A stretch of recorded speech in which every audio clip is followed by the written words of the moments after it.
السلام علیکم۔ اچھا، ذرا تصور کریں کہ کوئی شخص صبح 9 بجے اپنے دفتر کی کرسی پر بیٹھا ہے، سامنے لیپ ٹاپ کی اسکرین پر ایک بالکل ہی بورنگ سی ایکسل شیٹ کھلی ہے اور وہ مسلسل ٹائپنگ کر رہا ہے۔ وعلیکم السلام۔ جی، یہ تو آج کل تقریباً ہر دوسرے انسان کا معمول ہے۔ بالکل، اور بظاہر تو یہ ایک خالص دنیاوی اور تھکا دینے والا کام لگتا ہے نا، لیکن ذرا سوچیں کہ فرشتے اس انسان کے نامہ اعمال میں اس وقت بھی تہجد یا کسی اعلیٰ درجے کی نفلی عبادت کا ثواب لکھ رہے ہوں۔ یہ بات سننے میں واقعی تھوڑی عجیب یا ناقابل یقین سی لگتی ہے۔ جی بالکل، لیکن آج کے ہمارے ذرائع کچھ ایسا ہی دعویٰ کر رہے ہیں، تو چلیے اس بات کی گہرائی میں چلتے ہیں۔ آپ بالکل چلتے ہیں۔ آج کی ہماری اس فکری نشاط اور تفصیلی جائزے کا جو مرکز ہے وہ Islamic sciences and modern technology نامی چینل کی ایک انتہائی فکر انگیز تحریر ہے جسے ایک عاجز مسلمان کی جانب سے پیش کیا گیا ہے۔ جی، اور میں کہوں گا کہ یہ تحریر اپنے اندر ایک بہت گہرا پیغام رکھتی ہے۔ صحیح، اور اس جائزے کا بنیادی مشن ہی یہ ہے کہ قرآن، حدیث اور جدید سائنسی اور نفسیاتی تحقیقات کی روشنی میں اس بہت بڑی غلط فہمی کو دور کیا جائے۔ وہ غلط فہمی کہ کیا عبادت کا مفہوم صرف نماز اور روزے تک محدود ہے؟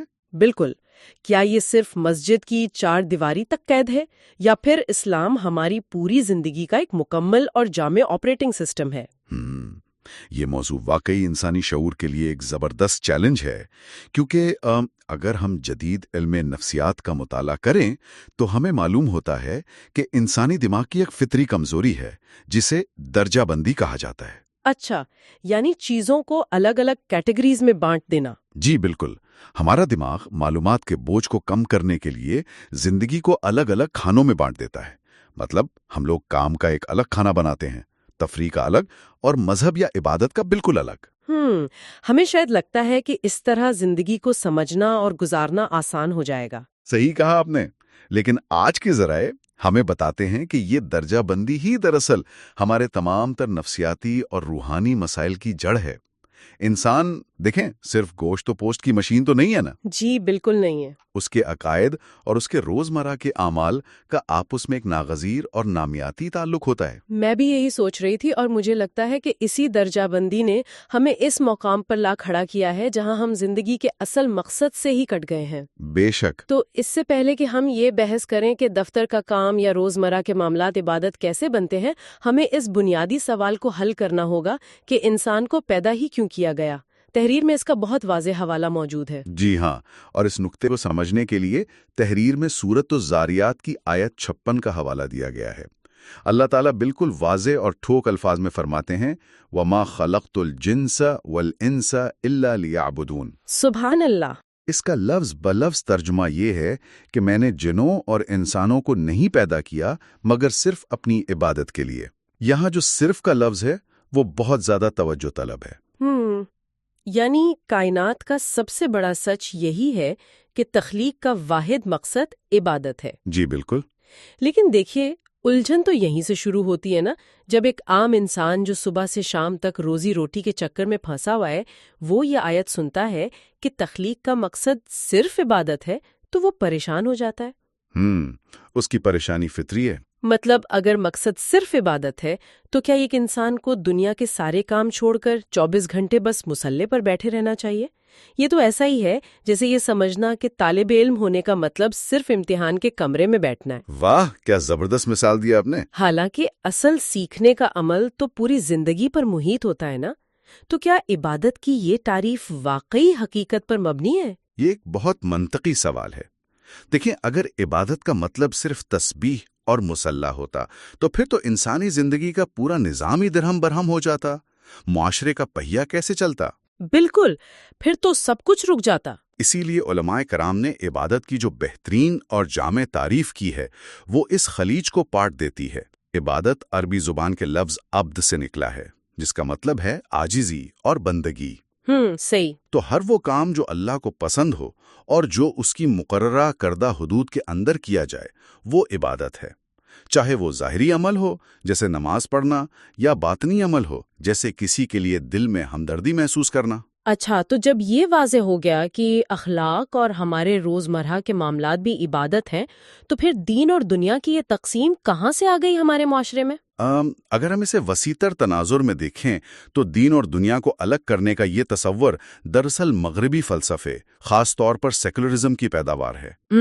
جہاں چرچ اور ریاست کو بالکل الگ کر دیا گیا تھا۔ بالکل وہی بات، لیکن قرآن انسانی زندگی کو ٹکڑوں میں نہیں دیکھتا، وہ اسے ایک اکائی کے طور پر پیش کرتا ہے۔ تحریر میں اس حوالے سے سورۃ الانعام کی آیت 162 بیان کی گئی ہے۔ جی ضرور بتائیے۔ اللہ تعالیٰ فرماتے ہیں، قُلْ إِنَّ صَلَاتِي وَنُسُكِي وَمَحْيَايَ وَمَمَاتِي لِلَّهِ رَبِّ الْعَالَمِينَ، یعنی کہہ دیجئے کہ میری نماز، میری قربانی، میری زندگی اور میری موت سب اللہ کے لیے ہے۔ سبحان اللہ۔ تو اس عام غلط فہمی کا تو بالکل ہی ازالہ ہو گیا کہ لوگ سمجھتے ہیں کہ نماز برابر ہے عبادت کے اور باقی زندگی برابر ہے دنیا کے۔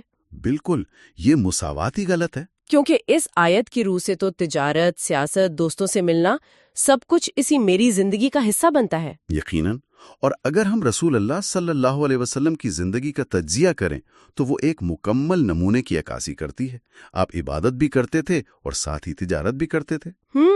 یعنی دین ایک مکمل نظام ہے۔ جی، وہ عدالت میں بیٹھ کر فیصلے بھی فرماتے تھے۔ ہر عمل اگر وہ اللہ کی رضا کے تابع ہے تو وہ دین ہے۔ یہاں یہ بات انتہائی دلچسپ ہو جاتی ہے۔ وہ کیسے؟ مطلب ایک عام دنیاوی کام اچانک ایک مقدس عبادت میں کیسے تبدیل ہو جاتا ہے؟ اس کا جادوئی عنصر کیا ہے؟ اس کا جو اصل جادوئی عنصر یا روح ہے وہ ہے ہماری نیت۔ اسلام صرف ظاہری اعمال کا مجموعہ تو نہیں ہے نا؟ جی بالکل، باطن کی بھی بہت اہمیت ہے۔ اور اسی لیے تحریر میں صحیح بخاری کی مشہور حدیث پیش کی گئی ہے، انما اعمال بالنیات، یعنی اعمال کا دار و مدار نیتوں پر ہے۔ بالکل، اگر نیت درست ہو تو دنیاوی کام بھی عبادت بن جاتے ہیں۔ عمل کا دار و مدار صرف ظاہر پر نہیں بلکہ انسان کے دل کی کیفیت پر ہے۔ اچھا، میں یہاں ایک سوال پوچھنا چاہتی ہوں۔ اگر نیت سے سب کچھ عبادت بن سکتا ہے تو کیا ہم اپنی مرضی سے کچھ احکامات مان لیں اور کچھ چھوڑ دیں؟ نہیں، یہ تو جزوی عبادت ہو گئی، اور یہ ایک انتہائی خطرناک رویہ ہے۔ وہ کیسے؟ تحریر میں سورۃ البقرہ کی آیت 85 کا حوالہ دیا گیا ہے، جہاں اللہ تعالیٰ فرماتے ہیں، افتؤمنون ببعض الکتاب وتکفرون ببعض، یعنی کچھ ماننا اور کچھ چھوڑ دینا۔ جی، کیا تم کتاب کے کچھ حصے پر ایمان لاتے ہو اور کچھ حصے کا انکار کرتے ہو؟ یہ رویہ اللہ کو سخت ناپسند ہے۔ ارے، یہ تو بالکل ایسا ہے جیسے کوئی ڈاکٹر کے لکھے ہوئے نسخے میں سے آدھی دوائیاں کھائے اور آدھی پھینک دے۔ بہت خوب، بالکل صحیح مثال ہے۔ اور پھر حیران ہو کہ اس کی بیماری کیوں نہیں ٹھیک ہو رہی۔ بالکل، انسانی روح بھی اس تضاد کو برداشت نہیں کر سکتی۔ اسی بات کو آگے بڑھاتے ہوئے ماہرین مکمل اطاعت پر زور دیتے ہیں۔ سورۃ نساء کی آیت 36 میں اللہ فرماتے ہیں، وَاعْبُدُوا اللَّهَ وَلَا تُشْرِكُوا بِهِ شَيْئًا، یعنی اللہ کی عبادت کرو اور اس کے ساتھ کسی کو شریک نہ ٹھہراؤ۔ اصل عبادت یہی ہے کہ مکمل اطاعت کی جائے۔ تو آخر اس سب کا مطلب کیا ہے؟ میں یہ جاننا چاہ رہی ہوں کہ اس ساری بحث کا ہماری ذہنی کیفیت اور روزمرہ کی زندگی کے سکون پر کیا اثر پڑتا ہے؟ یہ بہت اہم پہلو ہے۔ جب انسان جزوی عبادت کرتا ہے تو نفسیاتی تضاد پیدا ہوتا ہے، جس کا نتیجہ بے سکونی ہے۔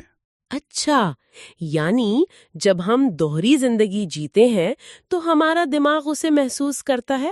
بالکل، اور اس فرق کو واضح کرنے کے لیے سورۃ طٰہٰ کی آیت 124 پیش کی گئی ہے، وَمَنْ أَعْرَضَ عَنْ ذِكْرِي فَإِنَّ لَهُ مَعِيشَةً ضَنْكًا، جس کا مطلب ہے کہ جس نے میرے ذکر سے منہ موڑا اس کے لیے زندگی تنگ کر دی جائے گی۔ جی، مکمل عبادت کا نتیجہ سکون ہے، جبکہ جزوی عبادت کا نتیجہ یہ تنگی اور بے سکونی ہے۔ تو اس بے سکونی سے بچنے کے لیے کوئی راستہ بھی تو ہوگا؟ جی ہاں، تحریر میں نجات کے 3 بنیادی اصول بتائے گئے ہیں۔ پہلا، اپنی نیت درست کریں۔ یعنی اپنا زاویہ ٹھیک کریں۔ دوسرا اصول، اپنی پوری زندگی کو عبادت بنائیں۔ اور تیسرا یہ کہ شریعت کے مطابق چلیں۔ اور پھر وہ حتمی سوال جو ماخذ میں موجود ہے کہ کیا ہماری پوری زندگی عبادت ہے یا ہم نے دین کو صرف نماز تک محدود کر دیا ہے؟ بالکل، ہمیں یہ یاد رکھنا چاہیے کہ اسلام مکمل نظام ہے اور عبادت مکمل زندگی ہے۔ کیا خوبصورت بات ہے۔ تو آج کی اس گہری گفتگو کا نچوڑ یہ ہے کہ عبادت کسی خاص عمارت یا وقت کے ساتھ قید نہیں ہے، بلکہ یہ اٹھنے، بیٹھنے، سوچنے اور جینے کا وہ مکمل طریقہ ہے جو اللہ کی رضا کے مطابق ہو۔ جی ہاں، بالکل ایسا ہی ہے۔ تو سننے والوں کے لیے پیغام ہے کہ اگر یہ معلومات مفید لگیں تو Islamic sciences and modern technology کو سبسکرائب کریں، لائک اور شیئر کریں، اور یاد رہے کہ یہ شاندار تحریر عاجز مسلمان کی جانب سے پیش کی گئی تھی۔ جی، بہت ہی فکر انگیز پیغام تھا ان کا۔ اچھا، لیکن گفتگو کے اختتام پر ہم نے یہ تو جان لیا کہ ایک درست نیت ہمارے دنیاوی کاموں جیسے کہ تجارت کو بھی عبادت بنا دیتی ہے۔ جی بالکل۔ لیکن ذرا اس کے الٹ پر غور کریں نا، اگر ہماری خالص عبادات جیسے کہ نماز یا صدقہ میں دنیا دکھاوے یا کسی دنیاوی فائدے کی نیت شامل ہو جائے تو کیا وہ عبادات بھی محض دنیاوی کاموں کی سطح پر گر کر اپنی روحانی حیثیت کھو دیتی ہیں؟ یہ تو واقعی تنہائی میں غور کرنے والا سوال ہے۔ کیا نیت کا یہ پیمانہ دونوں طرف یکساں کام کرتا ہے؟ یہ سوچنے کی بات ہے۔ خیر، مؤخذ میں دی گئی دعا کے ساتھ ہی ہم اپنی گفتگو کا اختتام کرتے ہیں۔ جی ضرور، آمین۔ اللہ تعالی ہمیں صحیح عبادت سمجھنے کی توفیق دے، ہماری پوری زندگی کو عبادت بنا دے اور ہمیں اپنی رضا کے مطابق زندگی گزارنے والا بنائے۔ السلام علیکم ورحمۃ اللہ وبرکاتہ۔